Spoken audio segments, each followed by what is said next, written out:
নমস্কার, আমরা এই মুহূর্তে রয়েছি ঘোড়ামারা দ্বীপপুঞ্জে, একদম ফেরিঘাটে। আমার সাথে রয়েছেন আমাদের ঘোড়ামারা মিলন বিদ্যাপীঠের মাননীয় মাস্টারমশাই সুরজিৎ কর মহাশয়।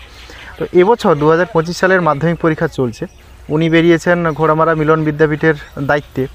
যে সকল ছাত্রছাত্রীরা পরীক্ষা দেবে তারা এবছর ঘোড়ামারাতে পরীক্ষা দিচ্ছে না, দিচ্ছে কাকদ্বীপে একটি স্কুলের। তো সেই জন্য ঘোড়ামারাতে তাদের থাকা বা যে যাতায়াতের অবস্থা সেটা তো মানে অসম্ভব খারাপ। তার জন্য ওরা ওখানে থেকেই এবছর পরীক্ষা দিচ্ছে। তো স্যারের কাছ থেকে কিছু কথা জেনে নেব, তো পুরো ভিডিওটা দেখুন। স্যার, এবার ঘোড়ামারা মিলন বিদ্যাপীঠ থেকে কতজন পরীক্ষার্থী এবার পরীক্ষা দিচ্ছে? এবছর 42 জন পরীক্ষার্থী আমাদের ঘোড়ামারা মিলন বিদ্যাপীঠ হাই স্কুল থেকে পরীক্ষা দিচ্ছে। প্রতি বছরই প্রায় 50 জনের কাছাকাছি ছাত্রছাত্রী ঘোড়ামারা মিলন বিদ্যাপীঠ থেকে মাধ্যমিক পরীক্ষায় বসে, কিন্তু ইয়াসের পরে একটু কমে গেছে। এবং একেবারে নদীবেষ্টিত আমাদের এই দ্বীপ, এখানে মাধ্যমিক সেন্টার পড়ে না। প্রতি বছরই আমাদের কাকদ্বীপের কোনো না কোনো অঞ্চলে বা কোনো না কোনো হাই স্কুলে আমাদের মাধ্যমিক পরীক্ষার কেন্দ্র পড়ে। এবছর শুধু নয়, গত 3-4 বছর ধরে কাকদ্বীপ ময়নাপাড়াতে অক্ষয়নগর কুমার নারায়ণ হাই স্কুলে আমাদের মাধ্যমিক পরীক্ষার কেন্দ্র চলছে। এবছরও একই রকমভাবে পরীক্ষার কেন্দ্র কাকদ্বীপ অক্ষয়নগর কুমার নারায়ণপুর হাই স্কুলে পড়েছে। 42 জন ছাত্রছাত্রী, তার মধ্যে 29 জন ছাত্রী এবং 13 জন মাত্র ছাত্র নিয়ে আমরা একটি বিশেষ ঘর ভাড়া করে, ব্যক্তিগতভাবে ঘর ভাড়া করে আমরা সমস্ত ছাত্রছাত্রীদের তত্ত্বাবধানে 2-1 জন শিক্ষক শিক্ষিকা আমরা থেকে সমস্ত ছাত্রছাত্রীদের আমরা পরিচালনা করছি। এবং সঙ্গে আমাদের কিছু অভিভাবিকাও রয়েছেন, সব অভিভাবিকা এবং 2 জন শিক্ষক। এবং প্রতি বিষয়ে, অর্থাৎ যাকে বলা হয় সাবজেক্ট টিচার প্রতিদিনই যান। তাদের মাধ্যমে এই 42 জন ছাত্রছাত্রী তারা উপযুক্তভাবে শিক্ষালাভ করে পড়াশোনা করে তারা প্রতিদিনই পরীক্ষা দিচ্ছে। আজকের গণিত পরীক্ষা ছিল, ভালো হয়েছে। 2-1 জনের খারাপ, একটু খারাপ হলেও সার্বিকভাবে ভালো হয়েছে বলে আমরা রিপোর্ট পেয়েছি। এবং আমরা আশা করছি প্রতিদিন পরীক্ষা ভালো হবে। এবং প্রতিবারে যেভাবে আমাদের ছাত্রছাত্রীরা ঘোড়ামারার মুখ উজ্জ্বল করে, একেবারে প্রত্যন্ত অঞ্চলের একটি মাত্র হাই স্কুল যেখানে শিক্ষিকা খুবই কম এবং এখানে অর্থনৈতিক অবস্থা মানুষের খুবই খারাপ, যেখানে সোর্স অফ ইনকাম বা কোনো কিছু নেই বললেই চলে। আগে মিন ধরতো, এখন বড় চলছিল, কিন্তু ইয়াসের পরে বড় চলে গেছে। বেশিরভাগ পুরুষ মানুষজন তারা এই মানে কাজের জন্য বা মানে ইনকামের জন্য তারা বেশিরভাগ কেরালা, গুজরাট এইসব জায়গায় আছে। অনেকে আবার বিদেশে দুবাইতেও গেছে, সিঙ্গাপুরে গেছে তারা। ফলে এখানে পুরুষ লোকের সংখ্যা খুবই কম এবং অর্থনৈতিক অবস্থা খুবই ভেঙে পড়েছে। এখানে অতি কষ্টের মধ্য দিয়ে মানুষ বা তাদের ছাত্রছাত্রীরা, সন্তানসন্ততিরা পড়াশোনা করে। এবং এই মানে অর্থনৈতিক সমস্যার মধ্যেও প্রত্যেক ছাত্রছাত্রী পিছু 3,500 টাকা করে দিয়ে এরকম ঘর ভাড়া নিয়ে সেখানে থাকা খাওয়ার ব্যবস্থা করে, রান্নি স্পেশালভাবে ব্যবস্থা করে থাকতে হয়েছে, যা এখানকার অনেক পরিবারের ক্ষেত্রে একটা কষ্টসাধ্য।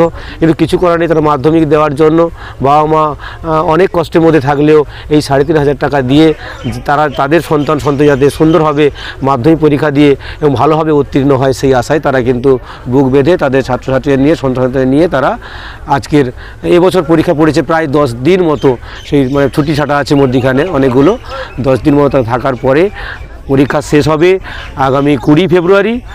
সেই 20 ফেব্রুয়ারি আমরা আবার স্পেশাল ট্রলার ভাড়া করা আছে। আমরা যেভাবে আমরা গেছিলাম স্পেশাল ট্রলার ভাড়া করে, আবার স্পেশাল ট্রলার ভাড়া করে আমরা আসবো। এবং প্রতি বছর এত সমস্যার মধ্যেও, যেখানে যে স্কুলে একদম টিচার নেই, পার্মানেন্ট শিক্ষক মাত্র 2-3 জন, সেখানে যেভাবে প্রতি বছরই স্টার ওঠে এবং সবাই 100% যেখানে পাস করে, আমরা আশাবাদী এবছরও 100% পাস করবে। এবার মেয়ের সংখ্যা সব থেকে বেশি, 29 জন, 42 জন পরীক্ষার্থীর মধ্যে ছেলেদের সংখ্যাটা কম কেন, কি মনে হয়? এটা প্রায়ই হয়, ছেলেদের সংখ্যা একটু কম থাকে।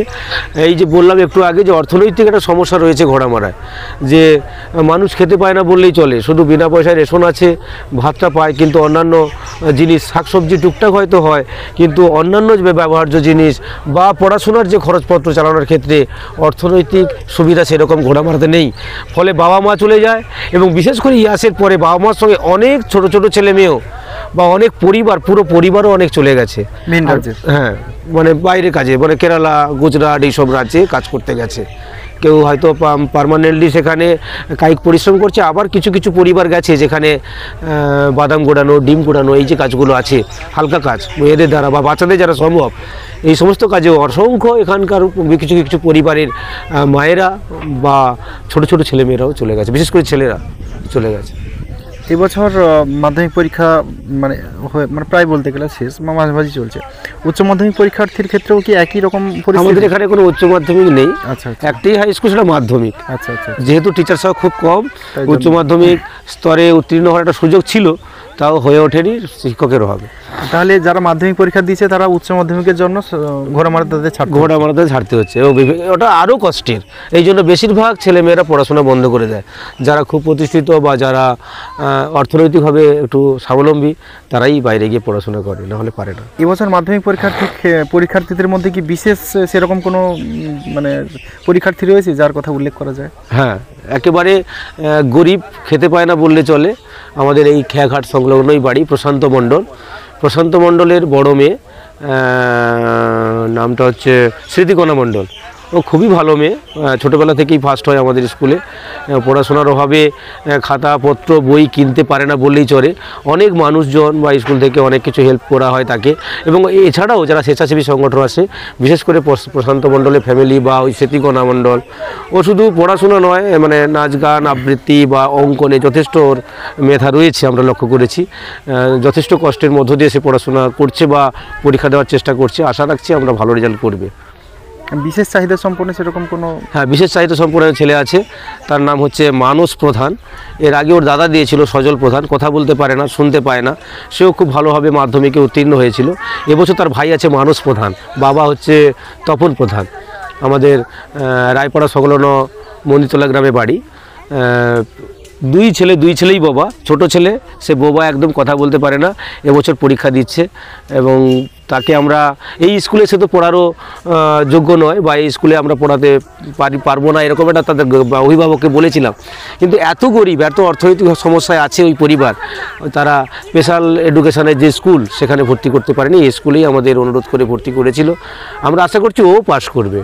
ওর বোঝার ক্ষমতাটা বেশি, হয়তো সে মানে বোবা, কথা বলতে পারে না, কিন্তু যেটা দেখেছি যে উপলব্ধি ক্ষমতা তার অনেকটাই বেশি।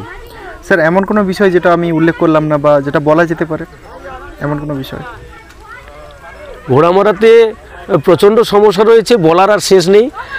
তবে মাধ্যমিক এখানে টিচার সংখ্যা একেবারে কম। যদি যে কোনোভাবে টিচার সংখ্যা বৃদ্ধি পায়, সরকারিভাবে হোক বা যে কোনোভাবে উদ্যোগে, আমরা মন্ত্রী বা আমরা এডুকেশন মানে শিক্ষা দপ্তরে অনেকবার আবেদন করেছি যাতে আমাদের এই মাধ্যমিক স্কুলে আপাতত শিক্ষকের অভাব না ঘটে, শিক্ষক যাতে আসে।